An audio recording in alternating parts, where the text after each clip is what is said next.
Bonsoir, nous sommes le mardi 16 octobre. Voici les principaux titres que nous allons développer dans ce journal. La gare de Metz se modernise. Un vaste chantier de numérisation des aiguillages et la création de 2 nouveaux quais a été lancé ce matin. C'est parti pour 2 ans de travaux. Explication dans ce journal. À Toul, une chapelle de l'ordre des Templiers menace de s'effondrer. Pour sauver cet édifice du XIIe siècle, une association lance un appel aux dons. 100 000 € sont nécessaires pour sa rénovation. Et nous irons au Nancy Jazz Pulsation où Charlie Winston a enflammé hier soir la scène du parc de la Pépinière. Charlie Winston est l'anglais préféré des Français depuis son tube Like Hobo sorti en 2009. Aiguillage vieillissant qui est à la limite de la saturation, le réseau ferré de la gare de Metz décline. Considéré comme un carrefour du sillon lorrain, la gare de Metz voit chaque jour 400 trains circuler sur son réseau. Pour le moderniser, la SNCF et la région Lorraine s'engagent dans une série de travaux qui vont s'échelonner sur 2 ans. Un sujet signé Azedine Brahimi et Oriane Vallot. Elle avait bien besoin qu'on lui donne un coup de jeune. Plus d'1 siècle que la gare de Metz est le point névralgique du réseau ferré lorrain. Entre 2001 et 2010, sa fréquentation a augmenté de 54 %. 7 millions d'usagers prennent le train à Metz chaque année. Et avec 400 convois qui circulent par jour, la gare est aujourd'hui à la limite de la saturation. Ce matin, une première soudure d'aiguillage a été réalisée, marquant le début des travaux de modernisation. La gare de Metz est une vieille dame, elle est très belle, elle est classée monument historique, mais en réalité le système ferroviaire date et il n'y a en réalité que 3 quais qui sont utilisables facilement à la gare de Metz. C'est bien qu'il y a des trains qui doivent attendre que d'autres passent pour que ça fonctionne. Et l'objectif de Réseau Ferré de France, de la SNCF, largement financé par la région et l'État d'ailleurs, est de moderniser cette gare, d'avoir des aiguillages plus rapides et d'avoir davantage de quais. Il y aura 2 quais de plus, c'est-à-dire qu'on passera à 5 quais. Et donc le trafic sera plus aisé et plus important. 2 voies supplémentaires, une vitesse d'approche multipliée par 2, le réseau ferroviaire sera plus fluide. Une modernisation de la gare qui passe aussi par une signalisation davantage informatisée. En 2015, la modernité viendra en gare de Metz puisque le poste d'aiguillage qui date des années 50 utilise des technologies mécaniques, électromécaniques. Donc en 2015, on va passer à l'ère de l'informatique, du numérique. Un opérateur pour faire circuler un train n'aura qu'une souris comme outil de travail et travaillera sur écran pour acheminer les trains, ouvrir les signaux et faire tourner les aiguillages. Donc ce sera un grand progrès dans la facilité d'exploiter et bien sûr là aussi la capacité à faire rouler plus de trains. 3 ans de travaux sont prévus pour moderniser les quais de la gare. Un projet au coût de 133 millions €, à moitié financé par l'État et la région Lorraine. Le tirage au sort du 6e tour de la Coupe de France s'est déroulé hier soir à l'hippodrome de Nancy-Brabois. 8 rencontres en Lorraine. Le FC Metz se déplacera à Sorcy-Voie-Vacon, un club meusien qui évolue en promotion honneur. À noter qu'Épinal affrontera Ypling sur son terrain. Le S Metz recevra Vendeuvre. Amanvillers se frottera à Amnéville. Bar-le-Duc accueillera Pagny-sur-Moselle. En Alsace, Strasbourg se déplacera à Oberschöfolsheim. Les matchs de ce 6e tour se dérouleront le week-end du 27 et 28 octobre. Elle est située dans le lieu-dit de Libdo, porte de Toul, une chapelle du XIIe siècle, témoignage de l'implantation d'une commanderie de l'ordre des Templiers. Mais ce joyau de l'histoire menace de s'effondrer. Une association s'est créée, se bat pour réussir à sauver l'édifice. Un reportage à Toul signé Gaël Thiss. Nous avons donc la petite lucarne en plein cintre qui est de style roman. Et vous avez en dessous la rosace qui est du pur style gothique. Son architecture est étonnante et pourtant cette chapelle des Templiers est en passe de tomber dans l'oubli. Tailleurs de pierre et charpentiers couvreurs sont venus ce matin évaluer les dégâts. Une partie de son toit s'est effondrée et le constat est amer. Cet édifice du XIIe siècle risque de disparaître si rien n'est fait rapidement. Assez récemment, une partie de la couverture s'est effondrée. Elle s'est appuyée sur les voûtes. La croisée de voûte, la croisée d'ogive, et une partie de ces voûtins s'est effondrée. Donc actuellement, l'eau rentre facilement sur les voûtes et la détérioration, si vous voulez, les intempéries ont tendance à faire travailler les murs et les voûtes.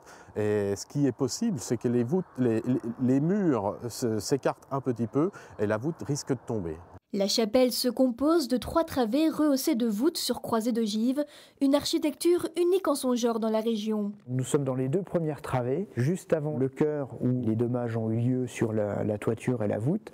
Et ici, on peut s'apercevoir de l'intérêt architectural du bâtiment, par ces magnifiques croisées d'ogives que nous avons et sur lesquelles on voit toujours des traces de pigmentation qui sont d'époque. Et donc avec pour chaque croisée une clé de voûte avec motif floral et chacune des clés est différente. Le comité pour l'étude et la restauration de la chapelle de Libdo est né en 2011 pour sauver l'édifice de la ruine. En un an, les descendants des propriétaires ont été retrouvés et l'acte de vente au comité en passe d'être signé. Les travaux peuvent donc commencer, mais il faut agir vite. Le travail de restauration, lui, va se poursuivre sur plusieurs années, peut-être 10 ou 15 ans. Mais là, on est vraiment dans un état d'urgence pour protéger le bâtiment de la pluie, avant l'hiver si possible. Donc le gros problème, c'est de trouver des fonds. 80 à 100 000 euros seraient nécessaires pour les travaux d'urgence, qui consistent en la pose d'une toiture provisoire sur la partie effondrée. L'association lance un appel aux collectivités locales et aux mécènes privés pour des dons et subventions. Il faut vraiment la sauver, parce que le patrimoine lorrain est très important.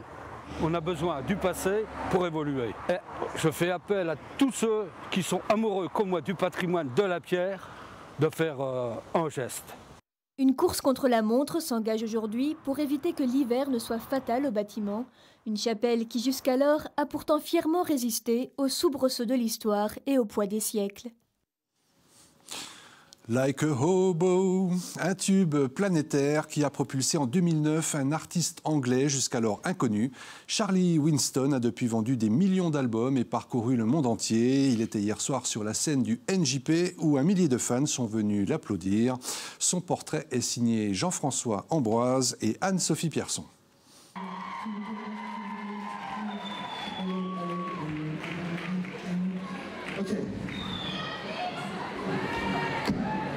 It's good to be here, Nancy.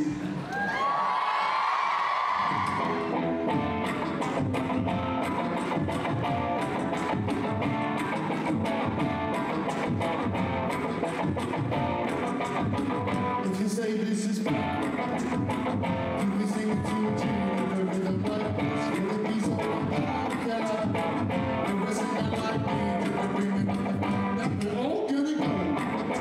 I was playing this song for maybe 3 years before I released the album Hobo, but I always, everywhere I played the song, people loved the song, so it was it created my identity for this record, I think.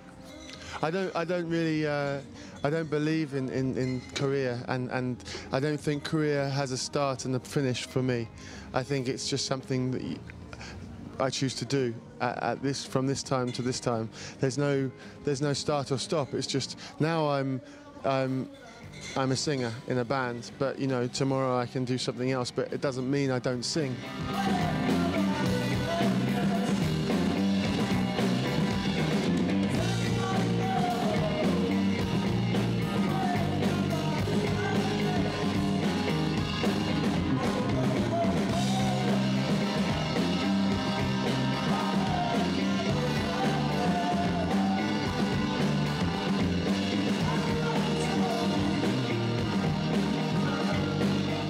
Folk, reggae, rock, pop, soul, hip-hop, classical, jazz, Brazilian, African, Indian, Russian, Chinese and Japanese. I think a lot of people like to listen to different kind of music, but for me it's important to educate myself, and I do that by listening to different kinds of music.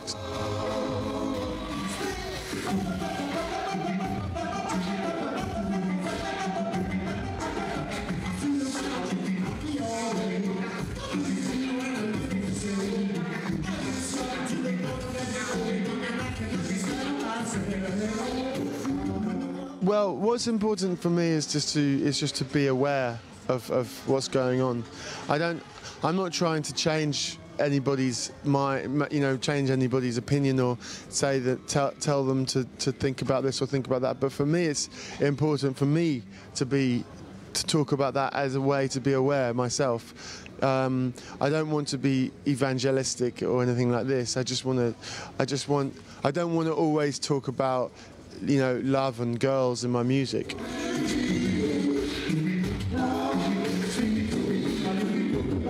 It's a part of expressing myself. That's like I said earlier. It's really important for me to express myself in whichever way. It can be fashion or dance or music or film or theatre. But expression is what I'm interested in, and I'm not really trying to be fashionable. I'm not interested in being a fashion man.